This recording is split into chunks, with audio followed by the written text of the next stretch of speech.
تازہ ترین ویڈیوز کے لیے چینل کو سبسکرائب کر کے بیل آئیکن اور آل نوٹیفیکیشن پر کلک کریں تاکہ آپ کو ملے ہر اپڈیٹ سب سے پہلے۔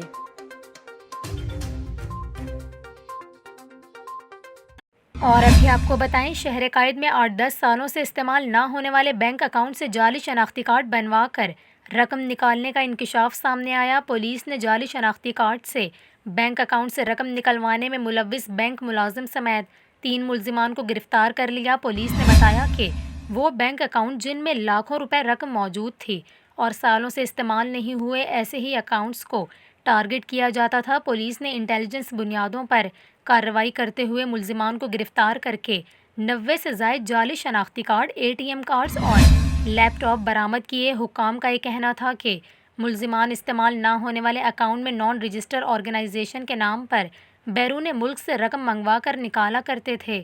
پولیس کے مطابق اس گروہ میں تمام معلومات بینک کا اعلیٰ افسر فراہم کرتا تھا۔ بینک ملازم ایسے اکاؤنٹس کی نشاندہی کرتا جو کئی سالوں سے استعمال نہیں ہوئے، جبکہ گروہ کے دیگر کارندے ان اکاؤنٹس کے جعلی شناختی کارڈ اور دیگر دستاویزات بنوا کر رقم نکالا کرتے تھے۔